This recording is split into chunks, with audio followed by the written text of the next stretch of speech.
Pompeo, de Mistura agrees Syrian Reconstruction talks premature. State Dept Secretary of State Mike Pompeo and UN Special Envoy for Syria staff and de Mistura during a private meeting agreed that any discussions of reconstruction in Syria are premature without a political solution, the State Department said in a press release. Pompeo and Special Envoy de Mistura agreed that all parties needed to move ahead on the political track and that any discussion of reconstruction was premature absent a political solution leading unalterably to both constitutional reform and free and fair elections as described in UN Security Council Resolution 2254, the release said after their meeting on Wednesday.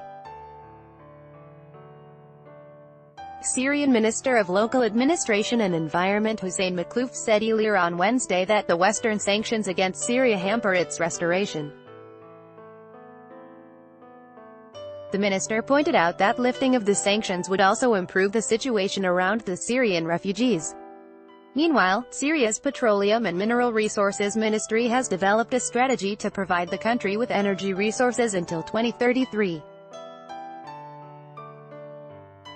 Syrian Public Administration Minister Hussein Maklouf said earlier that the authorities were making every effort to rehabilitate the Syrian industry in order to provide the country's population with commodities and to create new employment.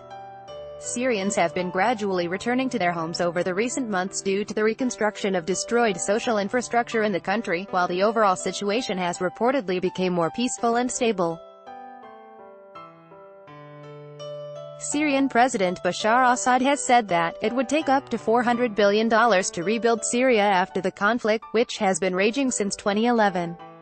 In June, the Syrian president, however, said he would not accept the West's help after claims by some politicians surfaced saying that Western nations would not fund these efforts while Assad was in power. The Syrian civil war has been raging for over 7 years, with government forces fighting numerous terror groups and opposition factions. Russia, alongside Iran and Turkey, is a guarantor of the ceasefire in Syria. Moscow is assisting Damascus both through supporting the struggle against terrorist groups and providing humanitarian aid to the residents of the crisis-torn country.